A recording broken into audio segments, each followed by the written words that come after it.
Bienvenue dans le monde des émotions et du podcast centré sur les émotions en français. Je suis Lou Cooper, l'animatrice du podcast centré sur les émotions, et je suis ravie de pouvoir vous présenter la première version traduite de cette série. J'aimerais remercier Denis Schiffman de l'Institut de thérapie centré sur l'émotion à Paris, qui était déterminé à ce que les francophones ne passent pas à côté de l'opportunité de développer les connaissances sur les thèmes des émotions et qui, avec Xavier Lobre en charge de la partie technique, a fait en sorte que cette version devienne réalité. Le choix d'une version avec sous-titres en français s'est imposé pour permettre à tous d'entendre les voix des intervenants dans l'enregistrement original en anglais. Ce premier épisode traite d'une expérience émotionnelle que nous avons tous vécue un jour ou l'autre et qui s'appelle « Je suis coincé ». C'est parti!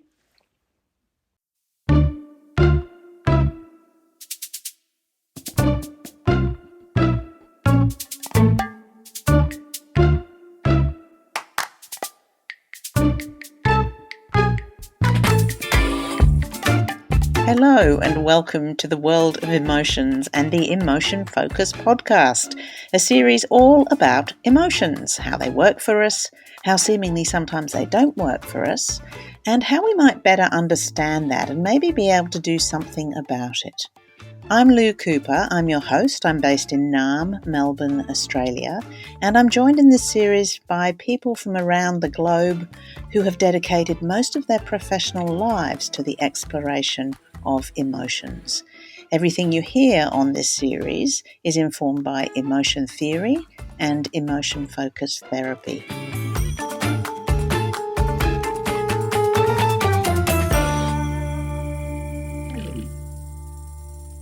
It was Dr. Anna Oldershaw, who is a clinical psychologist and reader in clinical psychology at the Salomons Institute for Applied Psychology at Canterbury Christchurch University in the UK, who suggested to me an episode called I'm Stuck. Anna heads up the Emotion Focused Therapy Institute in England and is co-developer of an emotion-focused therapy approach for working with anorexia.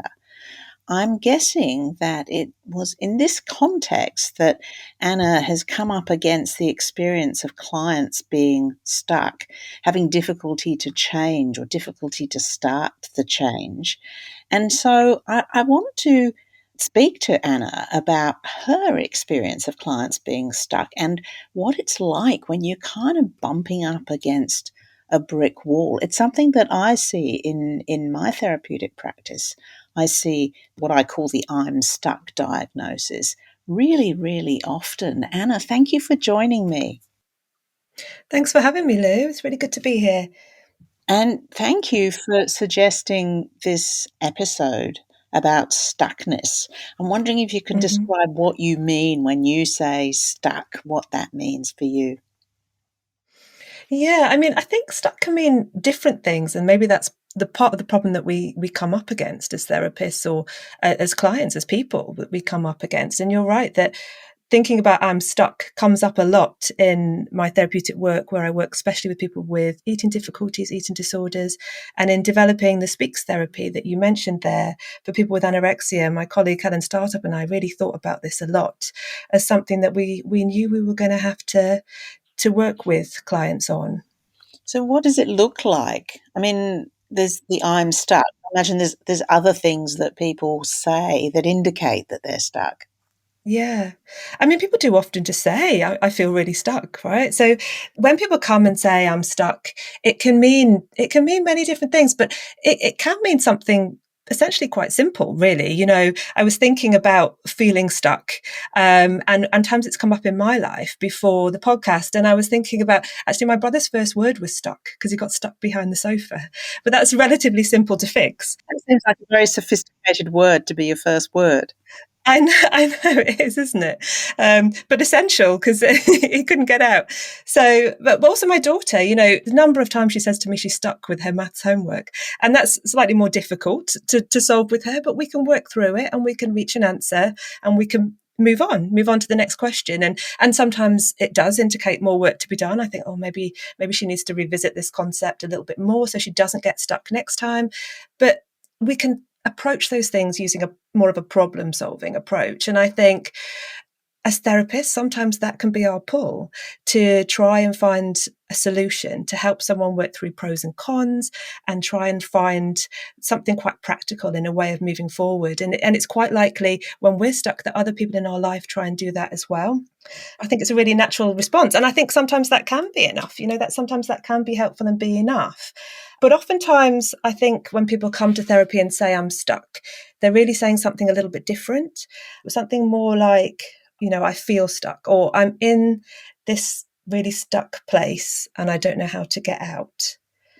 Yeah, I'm wondering when you're talking about the homework situation, that initially there may be this sort of block because I haven't learned this. I wasn't at that class, and therefore I don't know how to do it. That's one piece. But I'd suggest something else comes in on top of that, the feeling of being stuck. Kind of brings a whole emotional side to it rather than just the practicality of I don't know what to do because I don't know this. I've never learned this. Yeah. And, in that scenario, so my daughter, she sees that she needs help. So she reaches out for help and it's something I can help her with. But often when people get stuck, it's something a little bit more like you say, there's perhaps different parts going on, different parts of the person. In emotion focused therapy, we think about different parts of ourselves. And often there's a part of you that wants to change and a part that pulls to stay the same. So it can be some kind of sort of self-interruption of some kind, like you're talking about, some kind of emotion comes in and it just leaves me really feeling really stuck. Oftentimes these two parts cancel each other out, the part that wants to change and the part that doesn't want to change. And so if we try and work with that, if we look at the pros and cons, we're really just looking at these two parts that cancel each other out. And the person who's come for therapy is left in the middle of those, still feeling quite stuck and lost and not sure how to move forward. And as therapists, we can get stuck in there too and not sure how to move forward. Stuck in there with them. Yeah, stuck in there with them. Yeah. And that can feel really frustrating. And, often I think feeling stuck can be conflated with a lack of motivation. And that comes up a lot for people with eating difficulties and eating disorders, is that, people talk about how people don't have enough motivation, but people can have a really strongly motivated part, and yet there's still something else that's holding them back, that's keeping them stuck. And unless we think about that and explore that, then the person is really going to struggle to move forward. So as you're saying that, Anna, as you're describing that, it sounds like the part that wants to change is very healthy, I guess, and it's the other part that is the problem. It can be healthy, but it could also actually be making things worse, the part that wants to change. Thinking about it in terms of sort of an analogy, really, say you're a car stuck in the mud and I'm your therapist and I come along and I see you stuck in the mud and I'm going to try and pull you out that mud. Maybe I'm going to get a rope, I'm going to try and attach that to my vehicle, I'm going to try and get you out. But what if there's other stuff going on there? So what if the handbrake is still on, or there's a flat tire, for example? Even if I can get you out of the mud, you're not going to go anywhere very fast. So there's all sorts of other things that we need to stop and take a look at. And in the context of that, what you're talking about is, that car could be revving, it could really have its foot on the accelerator. And it looks like the person wants to change. They're showing up for therapy. They're really trying to be motivated. But that part could be quite a demanding part that's telling the person to push on forward. And, often the person might have people around them saying, come on, just keep your foot on the accelerator, keep your foot on the accelerator. As therapists, we might want to say that too. But actually, we're not recognizing all these other things going on. And the wheels will be spinning and there'll be mud going everywhere. And it will just be making the whole situation more complicated. As you're saying that, Anna, I'm feeling quite sick, actually, The idea about the wheels going round and round and round, and almost like this pressure to change, but there's something in the way. There's something that's not ready. Yeah. And that pressure can be immense. It can be immense. And from people around the person in their life as well, can feel all this pressure to change, and it can feel really hard to change and just add to the stuckness. So that's not, I suggested the change part was healthy. That's not helping really much at all, is it? So where do we start with this, Anna? Where do we start? Well, I mean, one of the things that we do in Speaks is we try and map it out a little bit. So we try and MOT that car. We sort of try and notice all the different parts that are going on, all the different things that play in terms of keeping that person stuck. I love the car analogy. I don't think I know enough about cars to continue with the car analogy, but I'll try and keep going with it. Oh, you've done really well. The wheels are mud's flying up all over the place. But if we actually had a person stuck in the mud, what are the kinds of things that are keeping that stuckness there? I mean, they can be self-interruptions. So a part of us that stops us from just going there and really looking at what's going on here. Because oftentimes, because of the difficult emotions involved, I think it sort of relates to this idea that in emotion-focused therapy, where we talk about stuck feelings from the past, and oftentimes they can be the ones sort of showing up in the present, even though they sort of belong in the past. In emotion-focused therapy, we talk about how emotions tell us about our needs, and our needs guides us towards action. But if they're stuck emotions from the past, they're actually starting to be unhelpful, and they're guiding us towards action that's not very helpful. So thinking about the different parts that can come out, there's potentially parts that want to block emotion because that just feels too painful and too hard to go to. There are other parts, like maybe a part that really tries to kind of coach and push you and perhaps is overly demanding or overachieving. There's the foot on the accelerator part. Other common parts that come up, particularly in the context of people with eating disorders, are parts that really want to try and please other people and try and sort of suppress what I need to make things okay for everybody else around me. And that can really be keeping someone stuck, because it means they're not listening to their own needs and they're not able to use those to guide them to move forward in their life. So when you were talking about, there's another part that is getting in the way that isn't helping this. It's almost like talking about another voice maybe within us that kind of says, Yeah, don't change, or might make us very scared of the change, or maybe giving us reason to stay exactly where we are. Yeah, so I think essentially in the middle of it, there's a person here who probably feels some quite vulnerable feelings, like you're alluding to, feeling scared. Some of the stuck feelings that come up a lot in my work are shame as well.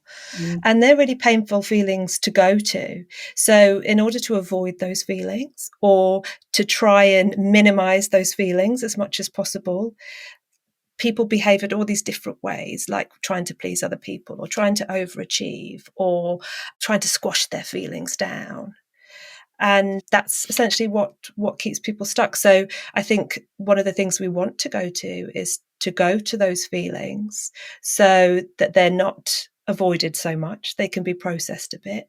And then we're less reliant on those different ways of being that are actually holding us back, and probably developed in childhood as ways of coping and may have been really helpful to us back then, but actually have started to become unhelpful as we've become adults and our lives have become quite different. Our relationships have become quite different. Expectations of us are quite different. They've started to keep us stuck rather than keep us safe. As you're talking about shame, Anna, just correct me if I'm wrong or whether I've got this, but there's the person that is wanting to change, and the experience of wanting to change activates shame for them, and the shame keeps them stuck. Is that what you're saying? No, I don't think I mean it that the experience of wanting to change activates shame, but just that often people maybe feel incapable of change, or often for people with eating disorders that there's a situation where people don't feel they deserve change. They don't deserve anything different or better for themselves in their life. And that's really attached to a strong sense of shame of who I am and of whether I'm enough as I am. And whether I have the capacity to change. Maybe I don't deserve the change. I don't have the capacity to change. Yeah, and what will it mean for me if I do? I mean, it's terrifying. I've kept myself safe in this way for such a long time. What does it even look like to do it differently from this? So there's all that stuff that's getting in the way. I mean, a lot of this is unconscious. It's just happening, right? And people aren't Mm-hmm. aware that this is the process that's going on inside them. How can people recognize that more clearly, what is going on that's getting in their way? Yeah. Well, I mean, this is what I would say is one of the first steps that I'd want to try and take with somebody is just to stop and to try and attend to everything that's going on. What's happening here? As people come into therapy and tell us stories of their lives and of relationships and of what's going on, we can start to notice some of these patterns, some of these things that might be keeping them stuck. And as I was saying in Speaks, we'd start to try and map that out and think about all those different parts and maybe how some of those parts perhaps work together to keep people stuck. So it's all about sort of starting to notice patterns in the person's life and really trying to get that down and put words to that as well, or images to that, so that the person can go away and start to notice for themselves as that happens in the week in between therapy. And it may be that right now they still don't feel able to do anything different, but starting to notice it is one of the first steps towards actually being able to change. So becoming more aware, I imagine that it's quite a startling revelation for a lot of people. Mm-hmm. Something that is out of awareness, don't know what's happening, and suddenly seeing that pattern, and it's seeing it very clearly. Yeah. I would say it doesn't happen in a sudden way. It can take a while, I think, for us to start to notice some things. And, as you were saying, Lou, that part that's got its foot on the accelerator, to go back to that analogy, sometimes there are times when I've thought, oh, that part's really helping. Let's really try and notice that part more and bring that part in more. And it's only been later on that I've realized with the person that actually, no, this part isn't helping. So I'd say it's a process of awareness and understanding that we embark on together with our clients. And it's a gradual thing, and it's often shifting and changing as the picture becomes clearer and clearer for people. So you don't get mud on your face. Yeah, well, we probably will get mud on our face, and that's one of the things. People can be scared of that. They can be scared to get out of the car and assess the situation. And that's one of the things that we want to try and help our clients to do. Mm. You referred to Speaks, which is the approach that you've developed using emotion-focused therapy, working with anorexia. What Mm-hmm. does Speaks stand for?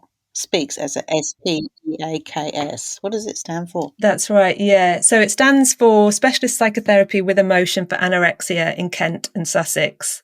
So it sort of refers to the location that we developed it as well. And also at the beginning, I didn't know that it was necessarily going to include emotion-focused therapy. And we did a lot of work working with people with lived experience of their experience of emotion and emotion change linked to recovery, and what their experience was of what had helped to facilitate that emotional change. And when we looked at all of that, I was not EFT trained at this time.